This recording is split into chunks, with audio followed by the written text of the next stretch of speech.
Sweet. It's just coming through the door.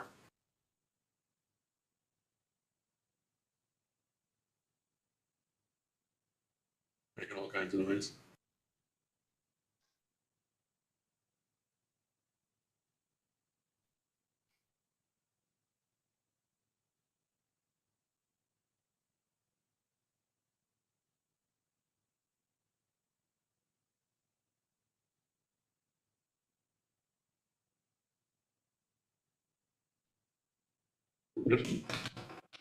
All right, evening, everyone. I'll now call the committee of the whole meeting to order at 5 p.m. That acknowledgement statement is in the spirit of reconciliation. We acknowledge with respect the history, spirituality, and culture of the Shinnebec, the people of three bars known as Ojibwe, Odawa, and Potawatomi Nation, who have inhabited this land from time immemorial.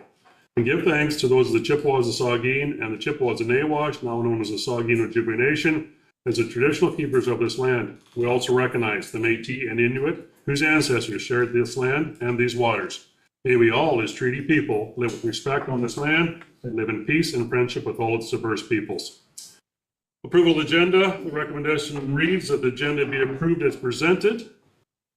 I need a mover and a seconder. Councillor Thompson, Councillor Winters. Discussion? Call the vote. All those in favor? That is carried. Declaration of pecuniary interest. Does any member have any declaration of pecuniary interest? You can declare it any time also. I'm not seeing any. Announcement. Does any member wish to make an announcement? So ready, we'll roll right along. Public hearings, we have nil. Delegations, public question period. 7.1.1 is Green Fleet Strategy. Roger Martin, the recommendation reads that the order of business be amended to consider item 9.1.1 CIO 2024-032 immediately following the presentation by Roger Martin. I need a mover and a seconder. Councillor Day, Councillor Thompson. Discussion.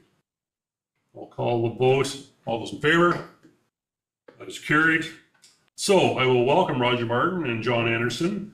As per Councillor's procedure bylaw, we'll allow you 5 minutes to comment.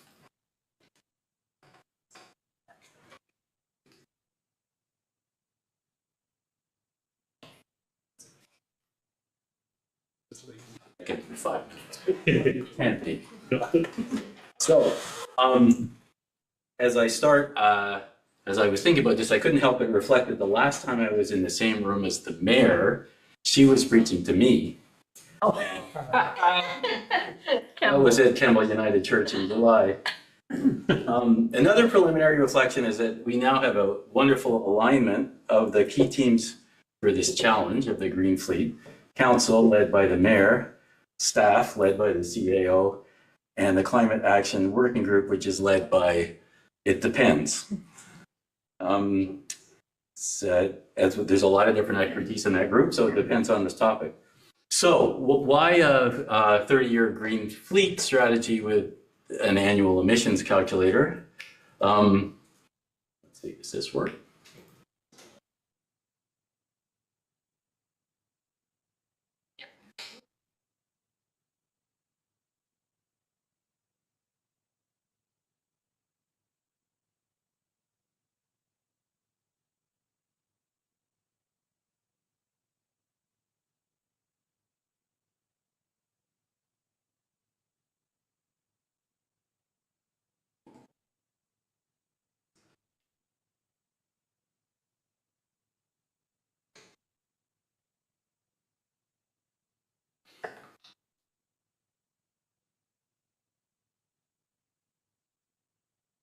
Here. All right, so yeah, the reason number one is the reason I think we all share, our kids and grandkids. And this beautiful place that we have. And I'll settle down. Okay, so that's my daughter and two of our granddaughters in Georgia in Big Bay. So let's see.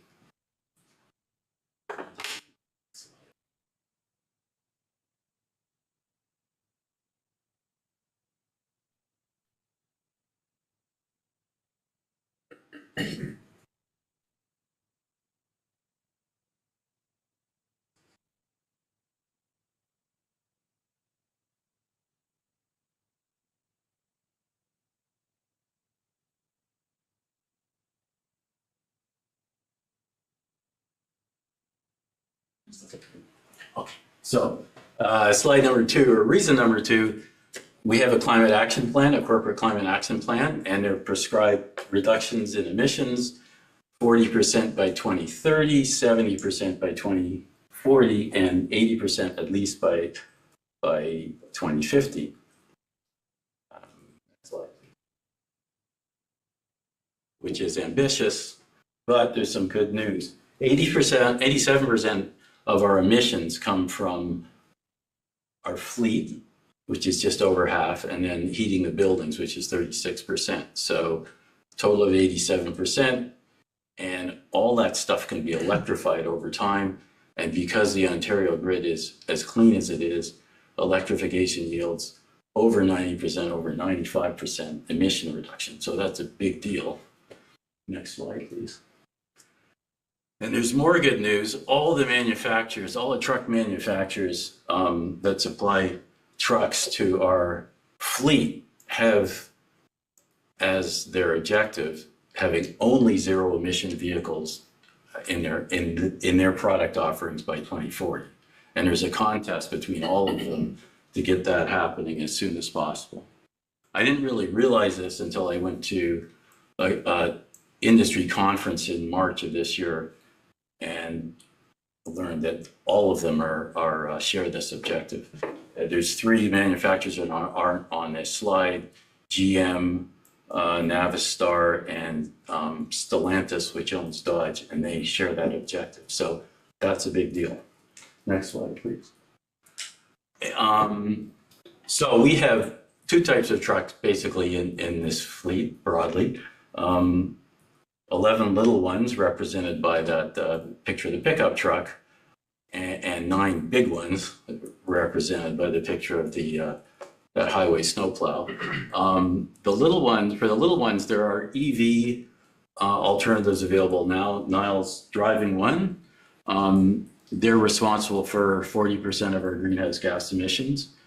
In the case of the larger trucks, those aren't really commercially available yet. Some of the manufacturers are making small quantities on an experimental basis and running them in fleets in various places, but they're not competitive in terms of price and other specs, but they're all committed to making them.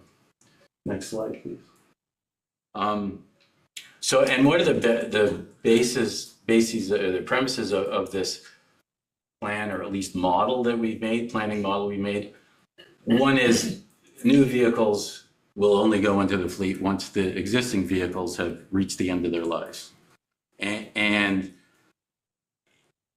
then we'll only replace internal combustion engine vehicles with zero emission vehicles when the zero emission vehicles are commercially practical, which means, as I say here, both in terms of performance and expected total cost of ownership. So you don't have to push beyond what's practical or economic. Next slide, please. So the model looks like, here are the inputs, key inputs and outputs of the model. The one set of inputs is the current fleet, the 20 vehicles, their key parameters, including vehicle type, the application, whether it's plowing snow or enforcing bylaws, year purchased, expected life in years, annual and daily distances traveled, fuel economy, liters per 100 kilometer or kilowatt hours per 100 kilometers, and the days used per year. Another set of inputs is energy prices and carbon intensity. And the 3 fuels that are in there are diesel, gasoline, and Ontario grid energy. And finally, there's, which is kind of the wild card, the assumed year of availability of competitive ZEVs by weight class. So the trucks are grouped into 8 weight classes. It's the lower weight classes, class say 1 and 2, 1 through 3, that are available as ZEVs now. The heavier weight classes are under development. Our highway plows, for instance, are class 8. So those are the inputs. The outputs of the models, we have of the model, there's a schedule of future fleet composition by year and by generation. So first generation, second generation, up to the fourth generation, and then years from now until 2050.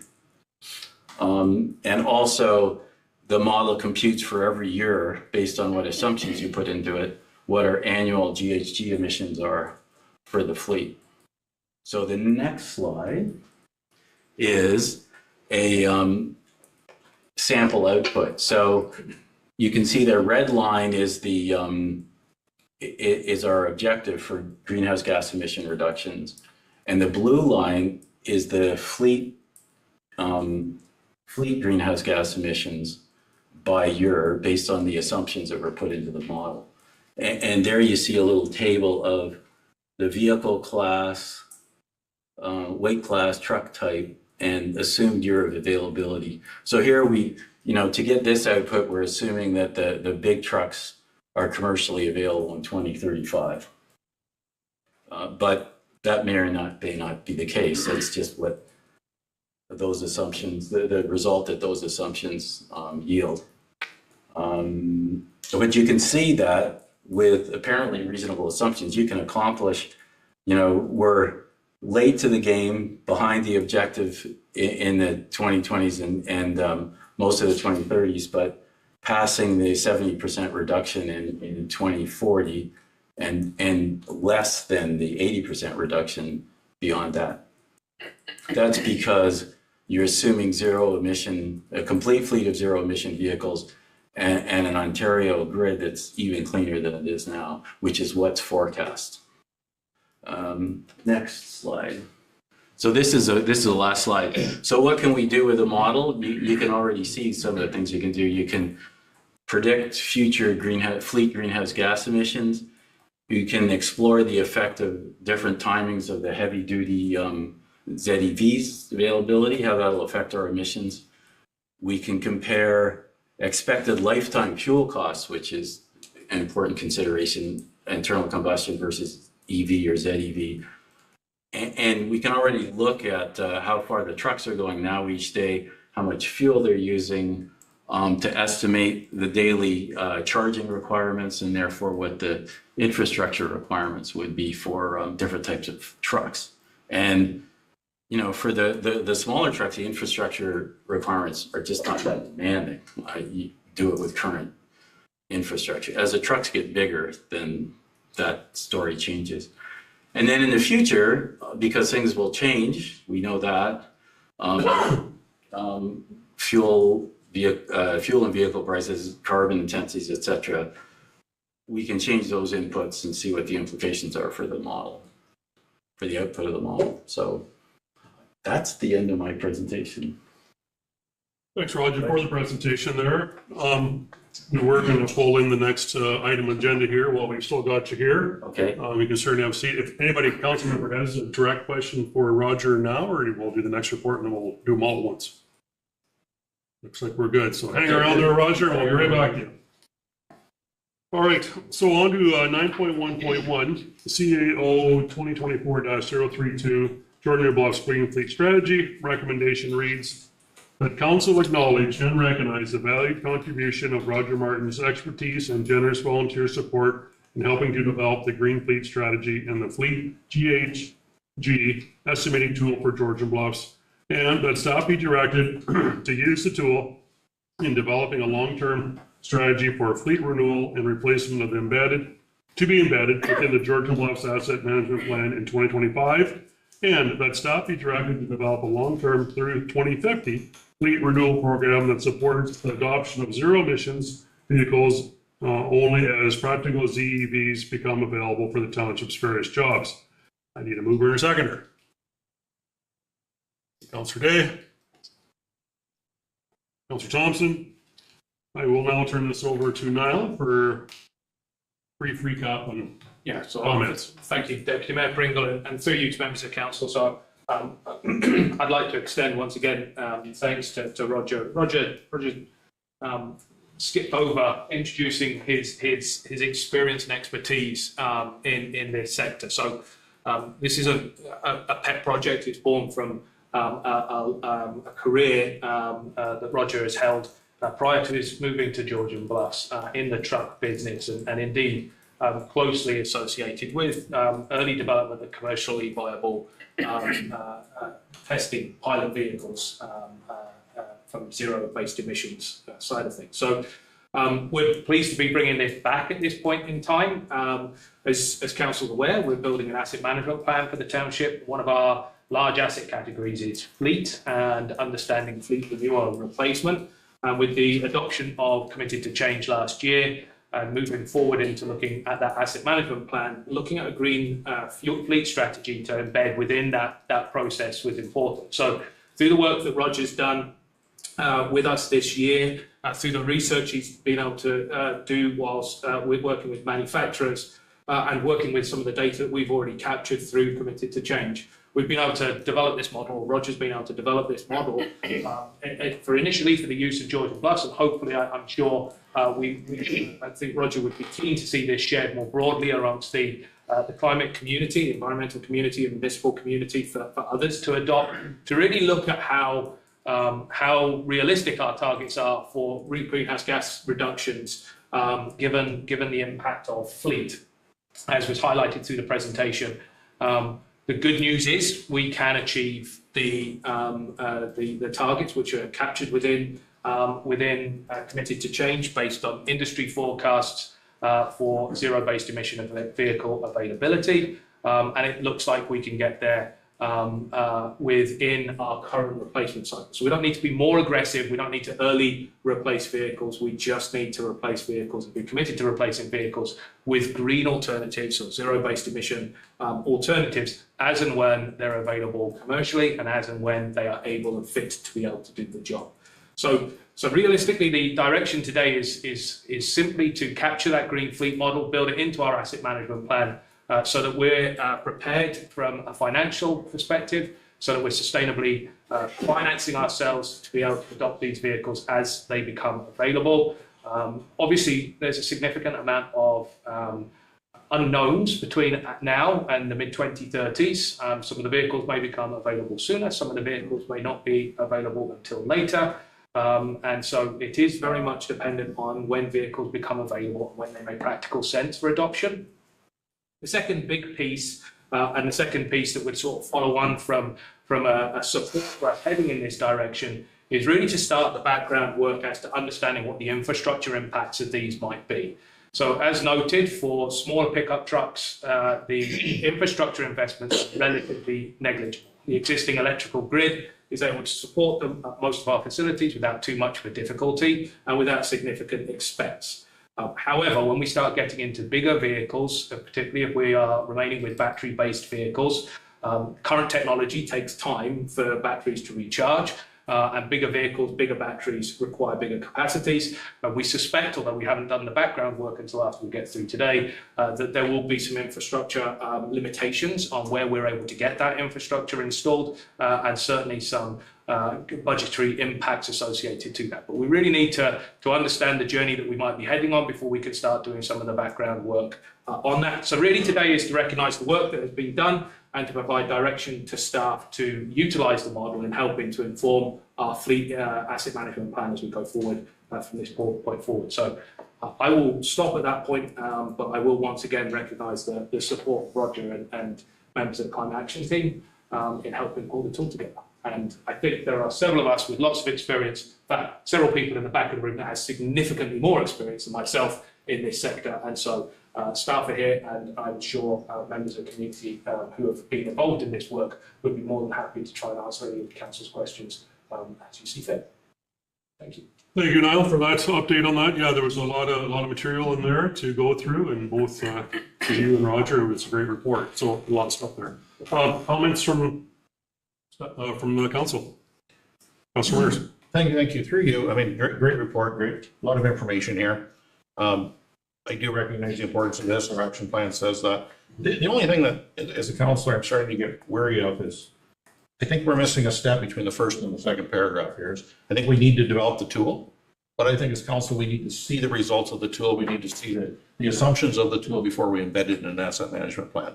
And I just think we're missing a step in the recommendation. If we're going to go through that exercise, I think we need to comment, understand the assumptions before we move forward. So I'd like to propose an amendment to that recommendation. Very good. Yes, come on up, can you come back up again, Roger? All right. Well, it just, right, I mean, I'm at your service there. I'd be pleased to walk through the model at any point that you'd like, including the assumptions. Well, I think what I'm assuming we're going to see here is here's the model, here's the assumptions, here's the inputs, here's the results, here's what we project. Yeah, And I think as council, we need to see that information before we embed it in the plan. sure. Leaving here tonight saying, okay, way you go, do a plan, good luck. Yeah. It doesn't sit well with me. I want to see that next step before we finalize that. And I think that's important for all of us. No, I'm not disagreeing with any of this. Yeah. I just think we need to make educated decisions. We need to understand where we're setting the tone for this municipality. I'd be happy to do that. Good, perfect, thank you. Yep, So alongside of the slides which Roger walked through Deputy Mayor Bringle, there are a number of slides in there which give some information about the background to the tool and give basically the support for where on. I'm just going to try and pull up the page. It's the red and the blue line, which is on slide, I think it is 9 of the deck.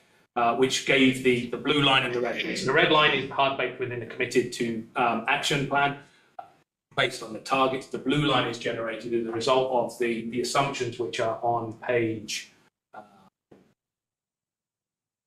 essentially on page 21 of the slide deck, which shows the fleet that we currently have. And based on the estimated lifespans 7, 10, and 12 years, which are the things that we need to play with within the asset management plan, the numbers in there are what give the lines which were part of the presentation. So they're the basic assumptions that have been made to inform the model you saw in front of you. Thank you. Further comment from Councilor Winters? So we do have and before I go to second your amendment, can I see if there's any other comments from council, and then we'll come back to that to get a seconder? Councilor Scholes. Firstly, thanks Niall for the report, and thanks to you guys for all you do as a group. I think that in terms, I'm not 100% sure about this one, in terms of where I'm thinking, I was reading through the agenda package and I was reading through the 2025 budget survey. And I think that it's important to bring that into this conversation as well. I know we're not there yet, that's fine, I respect that. But when I was reading, I highlighted that the ratepayers that responded to the survey, and I'm sure that those that didn't also think this way as well, but they want us to be more fiscally responsible, that there's a highlight that they want us to spend their money wisely and not where we don't need to. I think that, in my opinion, to replace an entire municipal working fleet of, what was the number, 20 vehicles? Is that what we're thinking? Yeah, to replace it with 20 vehicles is not financially responsible. And as a result of that, I'm not in support of this. I think, quoting Niall from the report, it says, the replacement program will command higher costs than replacing like with like, and initial zero emission vehicles will command higher capital costs. I don't think that this is a financially responsible decision, and I think that we need to consider what the survey results said from tonight in this conversation. So as a result, I am not supporting this. Thanks for those comments. Anybody like to respond? We're good? Mayor Carlton? So I'm somewhat on the same page as Councillor Scholdice. The added cost up front, is that justified with fuel savings? My other concern is, as we're trying to get into this market with buying zero emission vehicles, so is every other municipality in this side of the world. And are we going to pay a premium for those first trucks to get in ahead of everybody else? And are we planning our financial aspect of that going forward to have enough in reserves looking ahead? Because if we're putting 100,000 away for a vehicle now, do we need more like 150 or 200,000? And are we planning appropriately? And I did some research, and admittedly, this is a lot of American websites.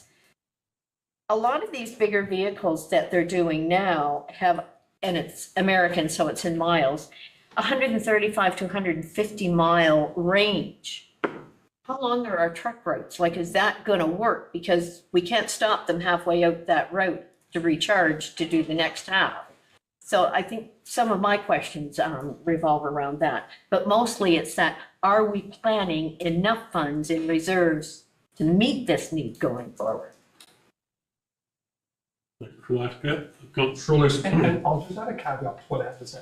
I would totally be in support of this if the federal government were to write, Trudeau was to say, here's a great big check for all you guys need. You use all your money, use all my money. It's not based off of your taxpayers. Here's a great big check for all your electric vehicles. No problem. I'd be totally in support of that. Yeah, if it wasn't a burden to our taxpayers, no problem. Period.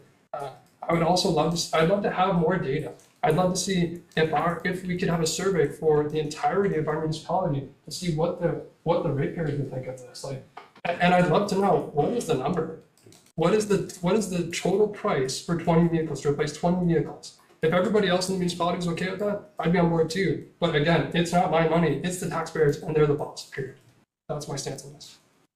Yep, CEO. So I'll try and respond through you, Deputy Mayor Briggle. I'll try and respond a little bit to Mayor Carleton's questions and perhaps also touch slightly on Councillor Shouldice's question there.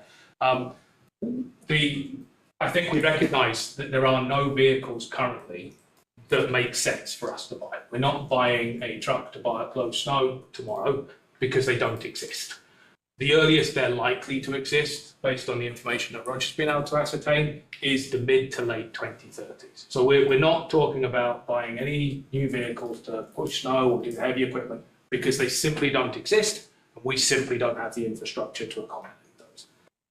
I think what we're looking at this evening is we're looking at getting the direction to build the sustainable financial model through the asset management plan to allow us to be in a position so that as and when we need to replace that fleet, we are going to be replacing all 20 vehicles. And at some point, we'll get to a point whether we're going to replace them with zero emission or not. We're simply asking for the direction to build the ability to replace with zero emission into our asset management plan on a sustainable basis. In a worst case scenario, they're not available. We've put away that extra 25%, and we now have more money than we need to buy replacement diesel or petrol gas vehicles. Sorry, sounding very British here with petrol. Diesel or gas vehicles when the renewal time comes. So just to reiterate, we're not talking about purchasing any new heavy equipment that just doesn't exist at this point in time. Only talking about replacing fleet when there is a vehicle which can accommodate and do what we want to do. And the direction from tonight would simply be embedded into the asset management plan to make sure when we get there, if they cost more, we have sustainably been putting away a little bit each year so that we're in a position to be able to do that without having a big impact to the tax base at that point in time. But without a shadow of a doubt, replacing fleet has an impact to tax base, whether we do it with diesel or whether we do it with zero emission vehicles. Thank you. Councillor Day. Just trying to organize my thoughts. Part of what I'm thinking is that when I look back 20 or even 10 years ago at what technology was available in all fields, there's been a lot of change. And I expect that technology will continue to change as quickly as it is now. So it's hard to, so that's one thought. I think you've already addressed part of what my next point is as well, that we're talking about replacing vehicles as they become available, and to quote somebody from this evening, when it makes practical sense. So making sure that the infrastructure is in place and the vehicles have a long enough range, and presumably the prices aren't the very first model that is less common and therefore more expensive, but at a point when things are becoming more common and more attainable to municipalities and consumers. And the other, I guess, two other ideas. There are different costs to not doing this. They're not all financial costs, but there's environmental costs as we continue to emit carbon dioxide and other greenhouse gases. And my final comment is, we did approve the Corporate Climate Action Plan with these goals in it, these targets to reduce our emissions. So I guess perhaps it's easier to approve a plan, like a big overall plan where we're not seeing the details, and it might take a little bit more courage to approve a practical step along the way to getting to what we would like our big overall plan to be. Comments? Anyone else? Yeah, so just for myself, just coming from we're in the trucking business, right? So I live this every day with fuels going down the road, and 2035 is not very far away, and we got a long way to go to make that happen, right? So again, I believe there's a lot of homework to be done. There's a lot of things to be seen. Honestly, it's only 11 years from now. I don't know how it could ever possibly happen. We've been 100 years getting to where we are today. You know, in the big trucks and to be the emissions and the DEF fluids and all the controls we have in place now to try and help out with the emissions. So it is very aggressive. There's a lot to do. I want to see where it goes, because that's where we're going anyway. Like, we're going to go down that road. So we do need to have the input on that. So I'm going to go back to Councilor Winters. He did have an amendment he was hoping to put on the floor here, and what that amendment may be, and we'll vote on it and go from there. Yeah, so thank you. Again, my amendment would just be somewhere in this recommendation that before it's embedded in the 2025 Asset Management Plan, that we as council get to see what the draft policy looks like, the draft plan before it's embedded. I think it gives us a bit more time to look at the data, look at the research, digest what's here. One of the things I don't like is hearing a presentation over 5 or 10 minutes and then having to make a decision. We did read it, we got here, we're still digesting this. I think it gives us the opportunity to look at it one more time before we put it in there. So my recommendation is somebody can craft that verbiage for me. I'd appreciate that, but just that we as council get another chance to crack at this before we embed it in our plan.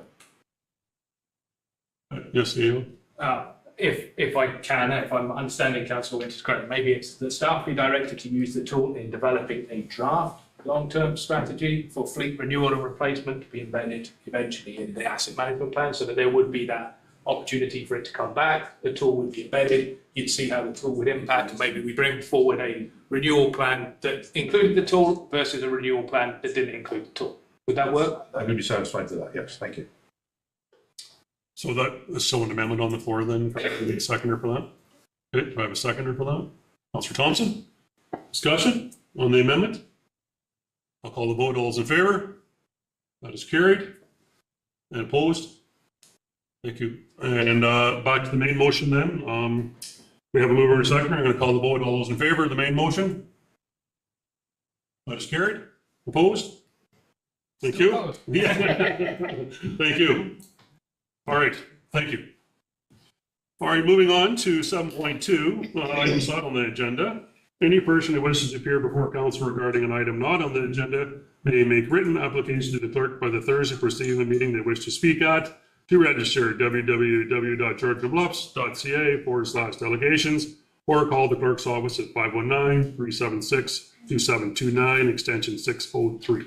And there is no correspondence. We have nil. Staff reports from the Office of the CAO, 9.1.2, CAO 2024-033, committed to change 2024 report.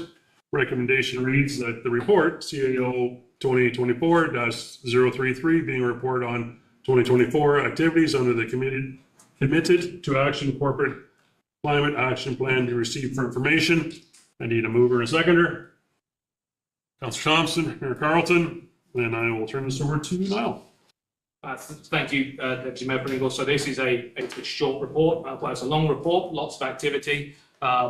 When Committed to Change was approved in November, Council asked that we provide updates on progress against the plan. And so this report captures a snapshot of some of the achievements through the year. I would like to welcome as a first part of this, although it feels poor to say the staff is an achievement, but I think it is important to recognise that we have engaged Rio Warilo, who I welcome to the team as the Environmental Initiative Coordinator. Rio will be working with community, Grey County, and partners and stakeholders across Georgian Bluffs to advance work within Committed to Action, as well as to address some of the other environmental priorities that Council has highlighted over the last couple of years or so, and on a go-forward basis.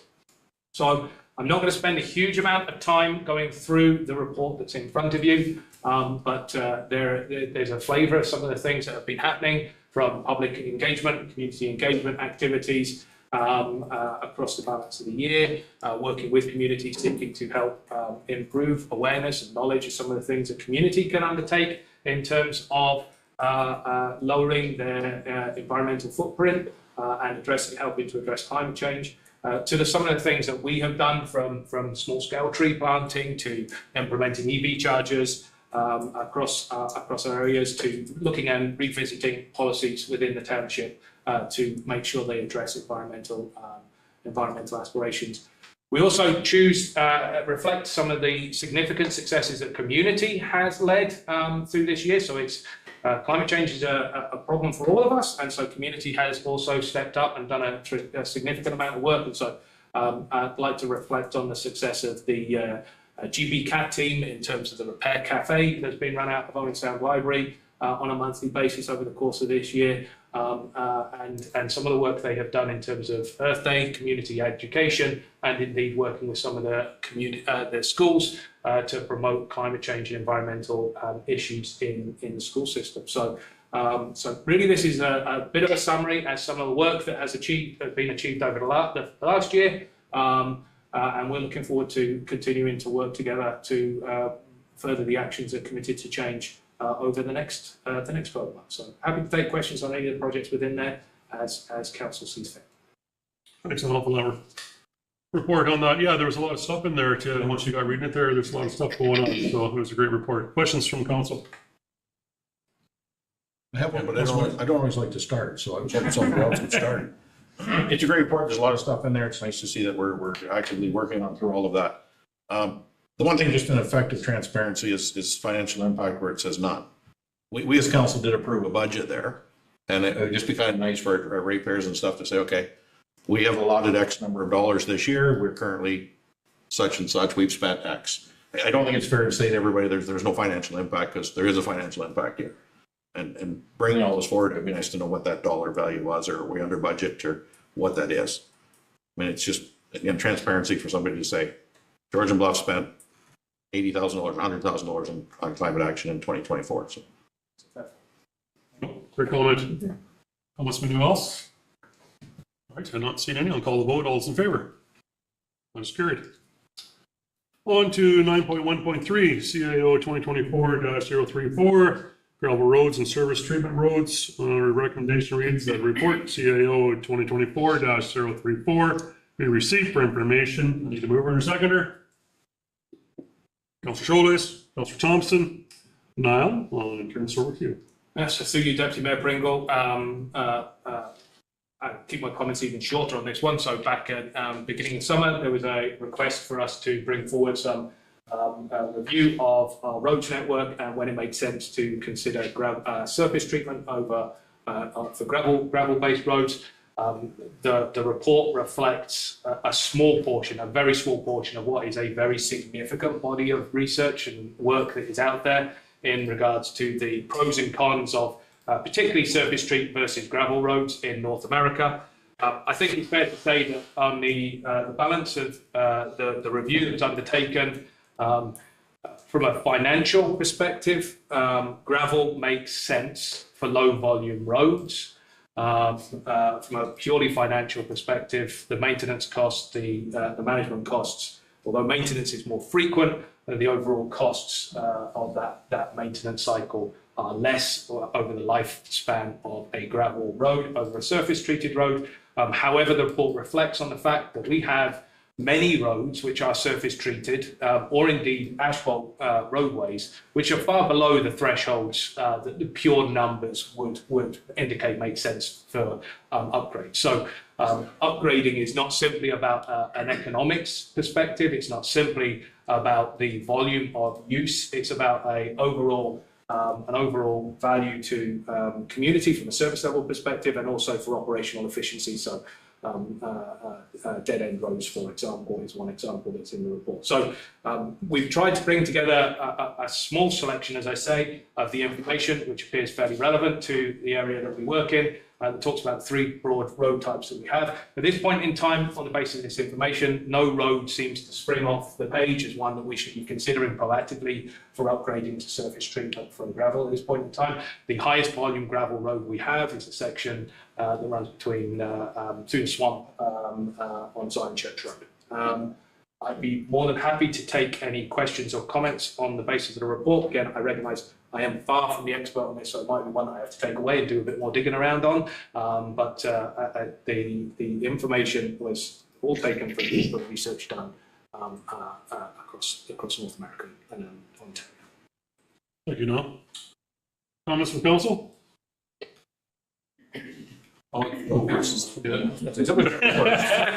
So it was a great report, and what I really took out of it at the end of the day was, if we can get to the standards where we should meet our standards, we're good. But our problem is we can't get to where our standards need to be. And that's where the deficiencies start to happen and things start to fall off. So I understand all that, and it was a great report that way. Again, and once we get to where we need to be, then things will be fine. But again, it costs money. It takes money to do all that. And it was great to see the difference between the three styles of the roadways that are out there, and where we do, where we do fall in, and we don't have the traffic volumes that warrant a lot of change. So that part of it was good. I understand all that now. And again, I think if we can maintain the roads to where they're supposed to be maintained, we don't have a problem for it. But then it takes money and time, and that's my comment. Other comments? I think through you, Mayor Brigg, I think you hit the nail on the head. It's actually a story about maintenance, not necessarily the surface. And so you've seen already through the budget work we've advanced already for this year, and you will see through the asset management plan that a renewed focus and dedication on management. So I think we've looked at the gravel budgets, obviously, and council will be considering that as we move into 2025 and beyond. And we've obviously had a conversation already about the roads budgets for 2025 and beyond. And so these are, I think you're quite right. It's about the sustained maintenance practices and making sure that we look after the asset once we've got it. It's not so much that the asset is wrong in its own self. It's the fact that we need to commit to the maintenance of it. Yeah, thank you. Further comments? Councilor Winters. Thank you. Through you. I mean, it's a great report. It says what we asked you to do for us. But what it did for me is that, wait a minute, there's more information as a councilor I would like to see. And there's a couple of reports I think this builds to where we're heading with our budget and our asset management plan. I know there's a report on pavement condition index. And I also know there's one on traffic volumes that is mentioned in this here. And it would be nice as council we were able to see those two reports, so we understand the whole picture of what we're doing. I mean, it's nice that you've picked out sections here to make reference to, but I think there's a bigger picture that we need to see moving forward in the near future before we have to make big decisions. I think that'll help us. You'll get to see which roads that we assume are low maintenance but aren't low maintenance, which roads that we think are high volume roads that aren't, and I think it'll give us the bigger picture. But if we can get that at some point in time, that would help me. For comments? Yeah, Mayor Carlton. So just a question, when we're looking at funds going into road maintenance, when we had our planning session for pre-budget, and I'm kind of looking at Sam on this one, we doubled that amount to go into road maintenance from 1 million to 2 million. Does that then going forward stay in the budget? So it doesn't become a tax increase each succeeding year, it's in that base budget each year, or no? Was my interpretation of council's recommendation, but I am welcome to be corrected on that if that is not what your intention was for going forward. I took the direction as the program is now a $2 million program annually, opposed to the approximately $1 million program it had been previously. Right, so then that stays as part of the base budget going forward. So that would be over 5 years. That's a huge impact on our road system, being able to put that much more in. Mm-hmm. So, okay, thank you. Providing it all comes out of taxation and not out of reserves. Yes. Right, yes. Yeah. Good comments. Any further comments? All the vote. All those in favor? That's carried.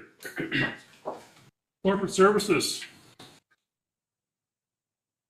9.2.1 COR 2024-038 functional road classifications. Recommendation reads that the committee of the whole receive report COR 2024-038 functional road classifications, and the staff proceed with drafting a level of service policy for each functional road classification and identified service consistent with current levels of service, and inclusion of committee comments received, and that the draft policy be promoted and shared for public engagement on Engage GB to receive feedback receive feedback before presenting to council for adoption. We need a mover and a seconder. Councilor Thompson, Councilor Winters. Brian, haven't heard from you in a long time. Yeah. Years. Stand right there in the X, right? Put on the X, but.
For those watching at home or maybe listening, we're just having a little glitch in the system here at the moment. Bear with us.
All right, off we go. I guess this kind of ties in with our earlier reports there about signing levels of service to our roads and how they how we maintain them.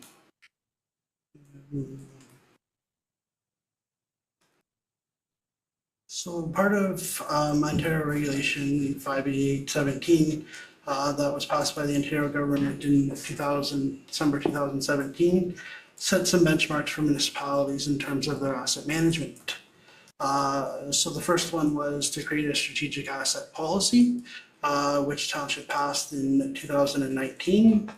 Then we have the development of our asset management plan, which is in progress.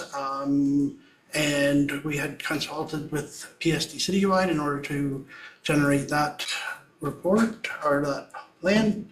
And the next step will be to establish levels of service for all of our asset classes. That will include our largest asset class, which would be our roads and right-of-ways. So the first step in determining that was looking at what service levels we already have.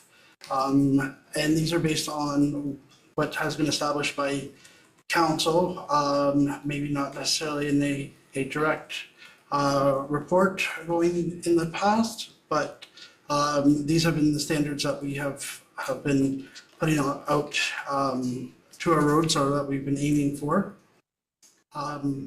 Annually, when we present the base budget, the intention is to continue with that same level of service as we provided the prior year, unless we receive direction from council to enhance those services or reduce those services. Most of those increases would result in an increase to the base budget. So in determining our roads, we have over 450 assets. So to assign standards for all those roads individually would result in a massive document, so that we've determined that they should be grouped into similar classifications that we've called functional classifications, and those are what are going to separate out into based on our road surfaces, based on minimum maintenance standards, based on whether it's an urban or rural construction, and also if they are publicly owned, privately maintained, or no demand for services. There is a Appendix A, which is a map of all of those classifications. I do apologize, it's very busy, but kind of gives a representation of what we have in terms of road classes. So we've got a little chart here that summarizes what's on there. So we've got our provincial and county roads, our open and maintained roads being our asphalt, our surface treatment, our concrete roadways, our gravel roadways. We also include our municipal trails, unopened road allowances that have some restrictions to them, and our unopened road allowances that have been left untouched. Private roads where the township has, or the previous townships have created historical agreements.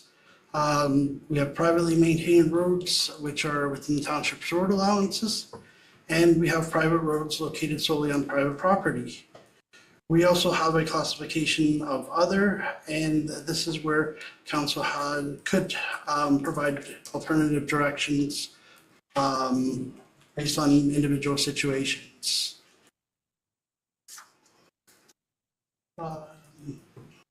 So for our functional classes, we ended up with 13 categories. Some of these need to be refined into subclasses for clarity. So some of our examples would be our major travel roads, such as our asphalt roads, surface treated roads, and gravel roads. It helps, we've broken those out by their original design type, whether it's rural or urban, minimum maintenance standards. So those can range from a class 3 down to a class 6. Whether there's stormwater management, also our surface treated roads. Last year, or 2 years ago, we had reconstructed a road with a different base than we normally had. All those things are anticipated to wear and act differently over their life cycles. So they all require a different classification in order to track those. This very small chart outlines those subclasses.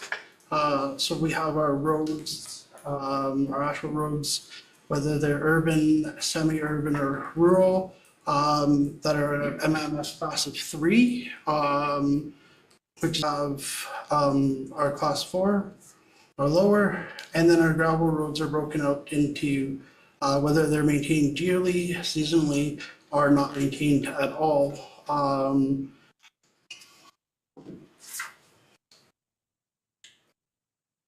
So in addition to classifying those roads, we've looked at the services that are provided on each roadway so that we can ensure that roadways of the same classification would receive the same level of service. On the list here, so for example, our curbside waste collection, everyone that fronts onto an open and maintained roadway gets garbage collected every 2 weeks. Whereas something like street lighting, it's usually been at the developer that has installed those. And the township has mostly just maintained those. We haven't installed additional street lighting. We haven't removed any street lighting.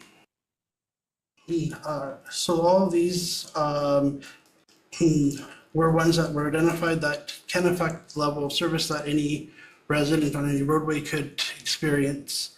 But they are not all applicable to all roadways. So as detailed in Appendix B, it's broken down as to which apply to which roadway. So our maintenance gravel and our grading is only done on gravel roads. There is no level of service for asphalt or surface treated roads.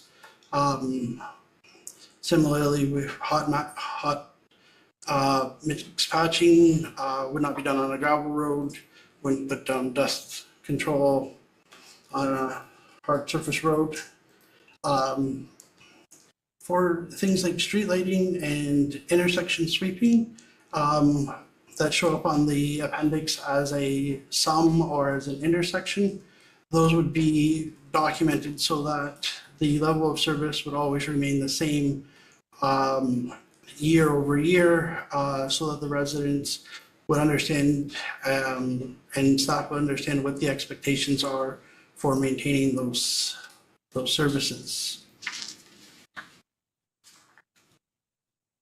So I have a few examples here of how we arrived at our classifications. So the first example would be Cowell Beach Drive.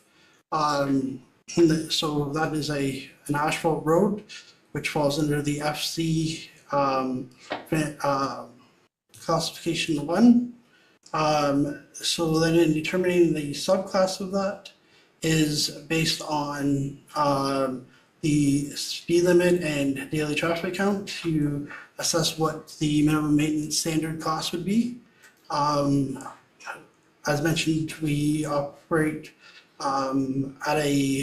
most of our roads are maintained as a minimum maintenance 4. So snow clearing, maintenance activities are all done as a class 4, not as the potentially lower class of class 5 or 6 that we know exist in the municipality as well. As outlined in Appendix B, this road would receive curbside waste collection, street lighting, vacuum sweeping, snow removal, would receive MMS levels of hard surface rehabilitation, and is load restricted during half load season and patrolled in the winter. This road would not receive anything like roadside mowing because it is developed, or roadside brushing. There's no gravel road grading or maintenance, no dust suppression applied, and all of the ditching, there's no ditching, it would all be stormwater management. Our second example of a surface treated road. So this one is a double surface treated road on the granular base, not the recycled asphalt that we had done on concession 24. There is no speed limit which posted, so as it's a rural road, it would be considered an 80 kilometer an hour and with an average daily traffic count of about 1,200 vehicles. This would actually put us into an MMS class 3. So this would assign it with the category of an FC for surface treatment 2 with a subclass of B. Again, this road would receive curbside waste collection, intersection street sweeping only, roadside mowing, brushing, ditching, snow removal, and MMS levels of hard surface rehabilitation. This road does not have street lighting, so it wouldn't receive that, and no gravel road maintenance on it or have weight restricted bridges. And then the last example, Cabell Side Road, which is a gravel road. This is a road that we maintain year round. So we know that none of our gravel roads exceed the average daily traffic counts that would put them at anything above a class 4. This one would actually be a class 6. But we still maintain it as a class 4, and it receives curbside waste collection, roadside mowing, brushing, ditching, etc. The only things that it doesn't receive are street lighting, road sweeping, hard surface rehabilitation, or have weight restricted bridges. Our current levels of service are established either on a scheduled basis or a conditional basis, or a combination of both. In Appendix C, it provides a very outlined breakdown of that. So some of the services that are applied on a scheduled basis would be things such as curbside collection, dust control applied annually, half loads applied annually. They're all winter patrolled every night between November 15th and April 15th. And council has never desired to have a weight restricted bridge voluntarily. Some of the services that council does have a regular expectation for it to occur, but other conditions may affect it, would be such as snow removal. We budget for the vehicles to go out every night during the winter, but obviously we won't send them out if there is no snow or ice conditions observed. Then we get into more of our conditional ones. These are the ones that are traditionally provided, but we've never set a level of service for exactly how to provide these. So sweeping, we arrange to have vacuum sweeping for urban and semi-urban areas. These are usually the areas where we don't want to blow that dust off into somebody's front yard, clog up the storm drains, etc. These are much denser areas, whereas we, it's been left to the staff to decide where where we just sweep up the intersections, and then let the vehicle traffic blow off the rest of the sand. Similarly with roadside grass cutting, we start cutting it and the tractor goes around, cuts all the roadside brush or all the roadside vegetation once, and then usually starts again with its second cut. We don't take into consideration the type of weather that we've received. If it's been a very dry year, a very wet year, we basically operate under, we cut what we cut. Roadside brushing, we have a budget for roadside brushing, and we don't have a standard as to how far back from the road we brush or how often the road is brushed. We continue to work away at that as much as we can, and then way behind on my slides because I'm nervous as heck. Be honest there. We're with you. Our hard surface rehabilitation, something that was discussed a lot of budget. We are working on based off the policy that was passed in 2019 that indicated that our roads would last for about 20 years, our surface treatment roads would last for about 10 years. But that is not something that we've ever budgeted enough to replace. But also, is there other maintenance that we can be providing on an equal level to roads of a certain classification so that we extend out those lives?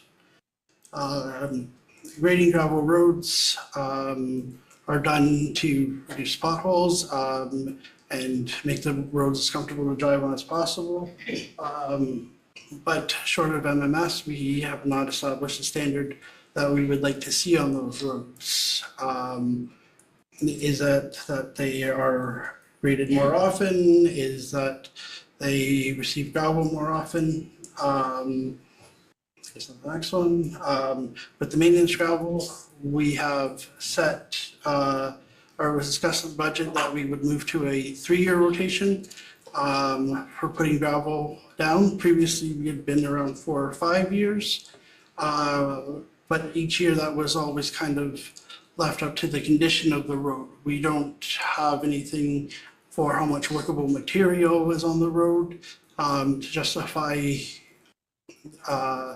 why we are choosing to gravel a road or not gravel a road. It's basically been at staff discretion based on condition of the road.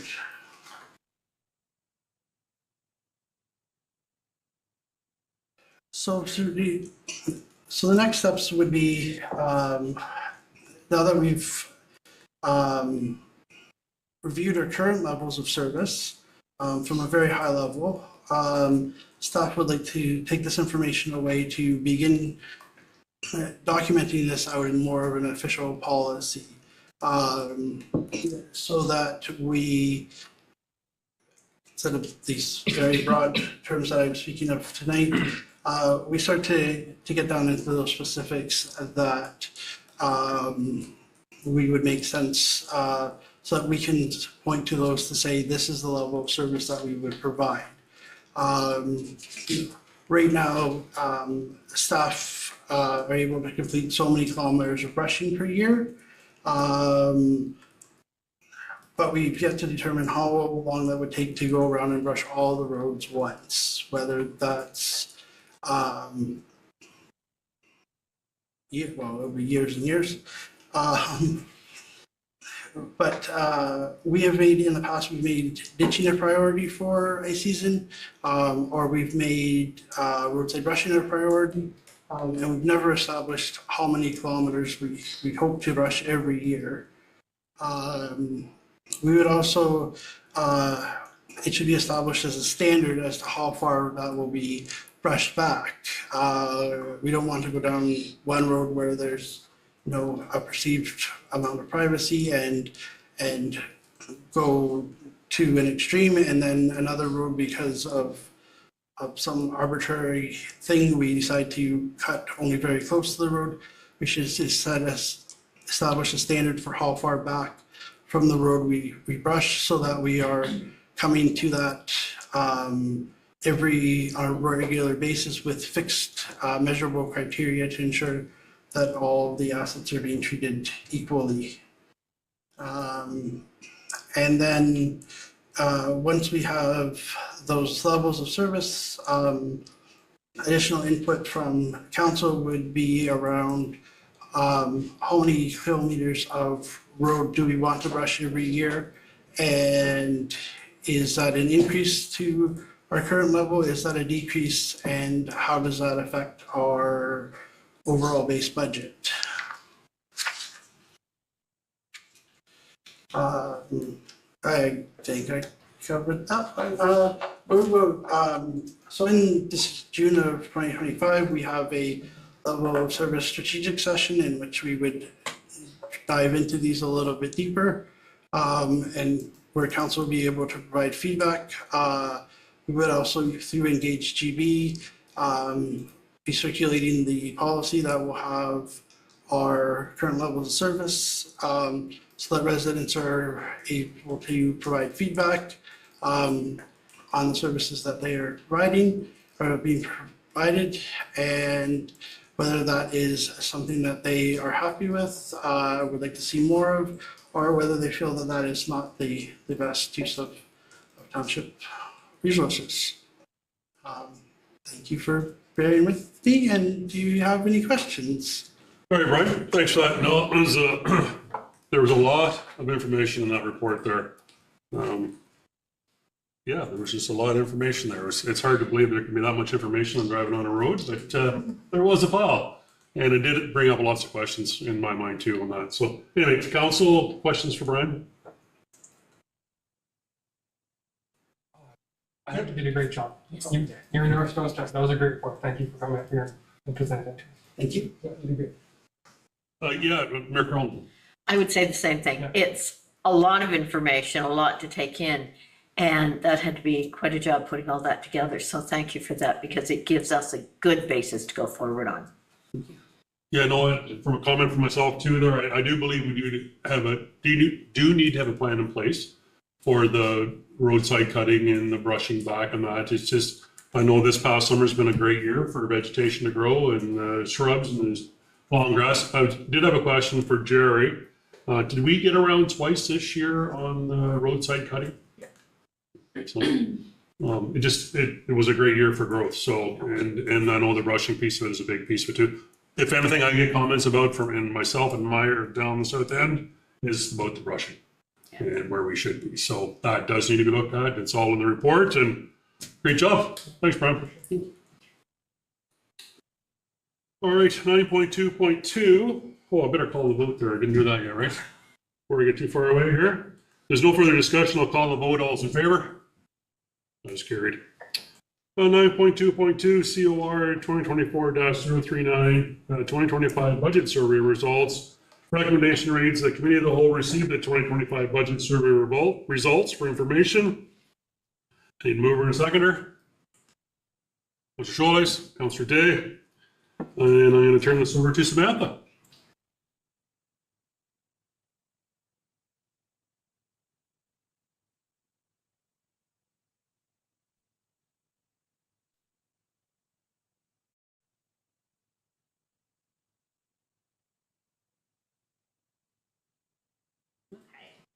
So thank you, everyone. Every year with our budget, we try to do a survey to gather some feedback from our residents. So I'm happy to present some of the feedback that we received for 2025. On July 3rd, you received the staff report that presented the guidelines that we were going to follow, which included our commitment to complete a survey.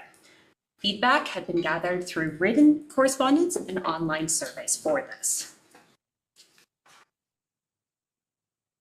When we're looking at our methodology, the budget survey was available on EngageGB from approximately August 19th until October 9th. We had originally anticipated it to be a September 30th cutoff, but due to the September 27th budget meeting and when the media release was put out, we did extend it a little bit as there might have been some additional engagement after the media release. We had hard copy surveys available at the Township Administrative Office and all 3 community centers. The results that were received from paper copies were put into EngageGB on the back end, so they are reflected in this information. We also did various news releases on radio, I guess, and paper, and we also had various postings on our Facebook page to try and reach as many people as we could. We did receive 161 responses for the survey. I know in a population of 11,100, that seems low, but that's actually pretty good engagement for a budget. So the budget survey site had 525 visits on it. Now, I recognize that could be multiple people looking at the site over numerous days. So when we're looking at our reach, we had a digital reach of approximately 9,635 based on our Facebook and our website visits. When we're looking specifically at EngageGB, as mentioned before, we had 525 people who visited the site. We had 230 people who were clicking around and looking at some different stuff. And then we had the 161 who actually submitted a survey response. I do want to caution you about this kind of engagement. It is voluntary. Typically, when it is voluntary engagement, You only hear from people who have something to say. So it's not always a demographic representation of the township, whether that be from age, race, gender, physical location within the township. You're going to find you hear from some pockets who maybe have something they wish to say. So I just want to caution you about this kind of engagement. So when we were asking residents through the survey, how do you describe the overall value of services you receive for your tax dollar? We had majority of people rate it as fair or good. That is a good sign.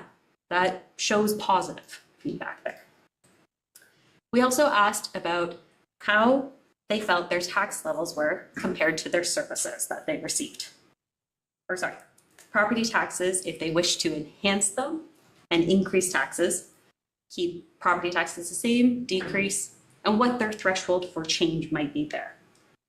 Majority respondents did say they would like to maintain the current level of taxes that they pay and the current services they receive. So not, of course, Finish your sentence. so not too much threshold that they were willing to see increases in both or vice versa. Yeah, go ahead. Do you mind if I ask? Absolutely. During your presentation? Through you, Chair. Is it possible to maintain current taxes and existing services? Is that a category we could provide if we chose to try? It would be extremely difficult given the external inflationary pressures that we do receive. I don't know that I could ever recommend that council passes a 0% budget increase. I And was maintain just services. wondering if we're putting it in there, if it makes it feel like that is a possibility of a future for next year that we could provide. Duly noted, thank you. It's something that we look at, maintaining consistent with CPI, opposed to just maintain. So thank you for that feedback.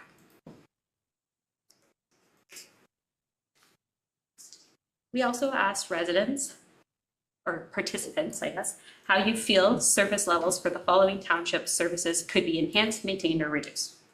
We only picked some snippings, and I apologize that it's very tiny writing on the screen. We were trying to show everything, and we were picking some more common types of services. In all the services that staff did put forward, the preference was to maintain, with roads seeing the most as wanting to be enhanced. So I am hopeful that the direction that was provided by council to staff on September 27th will help address that concern about wanting to enhance our roads. Yep, Councilor Thompson. Sorry, I'm just processing because I thought your question was really interesting. So I'm still back at that. Can we go back to it? Because in theory, couldn't you maintain, I think when you say to people maintain current taxes, they think of tax rate, right? So you could maintain a 0 tax rate and still maintain your services if your growth paid for your development and your services. So it's not totally wrong. Like you could still maintain 0. Your revenue would go up if you had more development. That is valid. Maintain can mean a bunch of different Yeah. things. It could maintain tax rate, could maintain tax levy, which then would ultimately result, if you have growth, in your tax rate ultimately going down. Right. If you're maintaining the tax levy. Because that's the way I heard it. I thought, oh, you'd have a 0 increase if you had development and development paid for services. Yeah, But if your still, expenditure growth was the same as your assessment growth, there is that potential. We do have some external factors that also impact. We can only look at this at our township level. We unfortunately can't control what education rates will do Right. or what the county will do. And to try and base our budget with those external factors, you wouldn't be passing a budget until June, which would then hinder any progress you're actually trying to make in the year. Well, go ahead. I think I made all my comments on this one that I was looking to. sorry, I disrupted you. Don't be sorry at all. We also asked about how they felt our overall condition of our infrastructure was. So we're not terrible. Majority of the responses were in the good. There is room for improvement with anything. So with our asset management plan. It's still in the works with PSD. We're hopeful that that plan will help us figure out how to address some of these. I just want to acknowledge the council, your first plan won't have that financial component for the next 10-year part. The first plan is just outlining the current state of our infrastructure and what a funding gap or an infrastructure gap might be.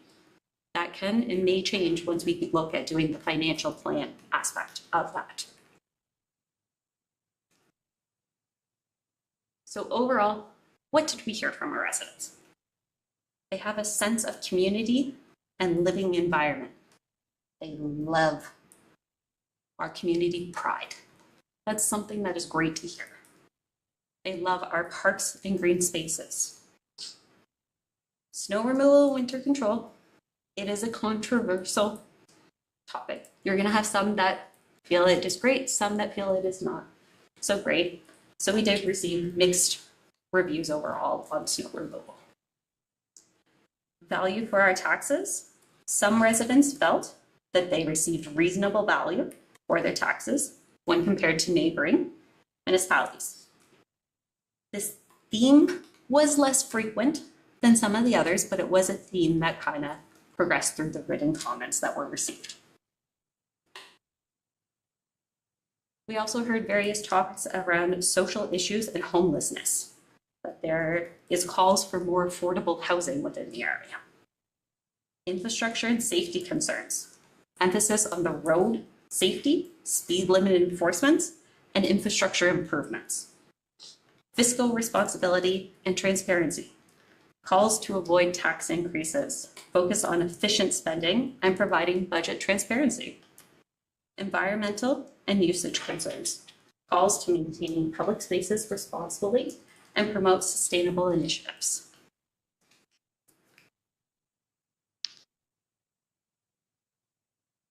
There were more themes that were included within the report. Staff were just trying to highlight some of them.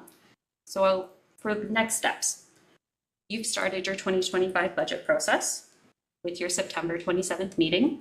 The next time budget is coming forward to you will be November 12th at the special council meeting. The recommendation you have on the floor right now is to receive this. Council, you are welcome to amend that recommendation.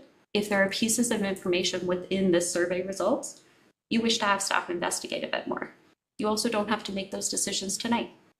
You could provide that direction at November 12th after you sit with it a bit more. All right, thanks, Samantha. Yeah, great report, a lot of stuff in there. It's always interesting to see what other people have to say about what's going on and what they feel. So there were some excellents on there, which was good. So That's right. nice to have those. Questions from council to Samantha? This is for information. No, it's a good report. It's information. It's things we needed to hear and think about, moving forward. And snow removal is snow removal. You can have too much sand, not enough sand. That one's a classic. That's always there.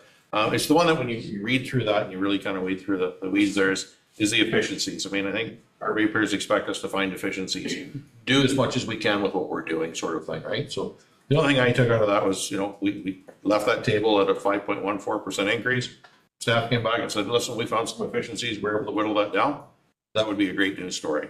But I think there's got to be some ways we can sharpen the pencil a little bit, round down where we're rounding up. And I think we can achieve what our ratepayers are looking for. So thank you. Well, great comments for sure. Anyone else? Seen any other comments? I'm going to call the vote then. All those in favor? That's carried.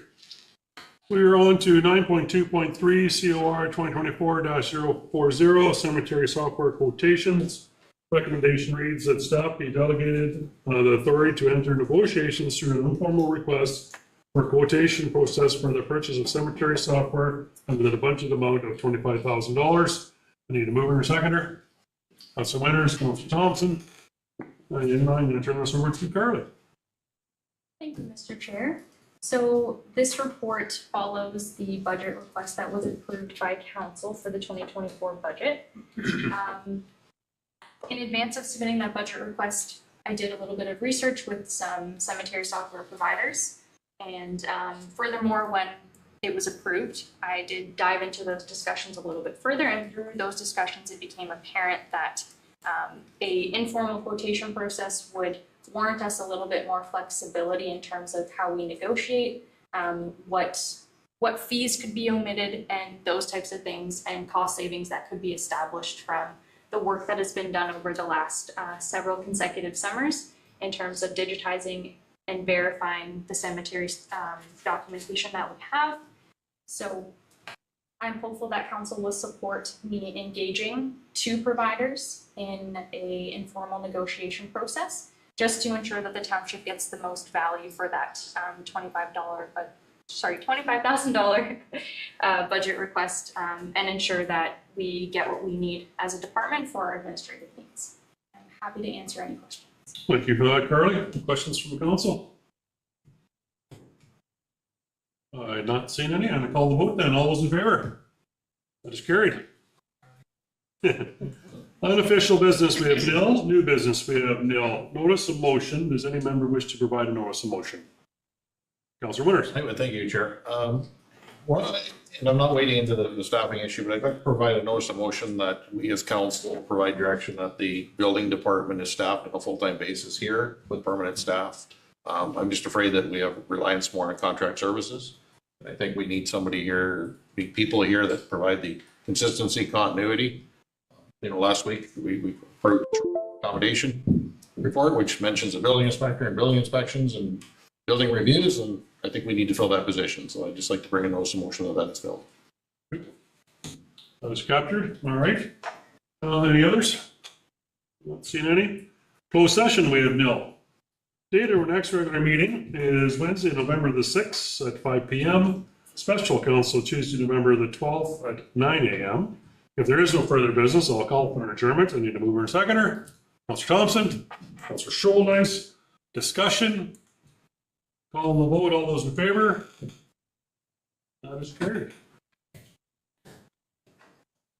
That's it.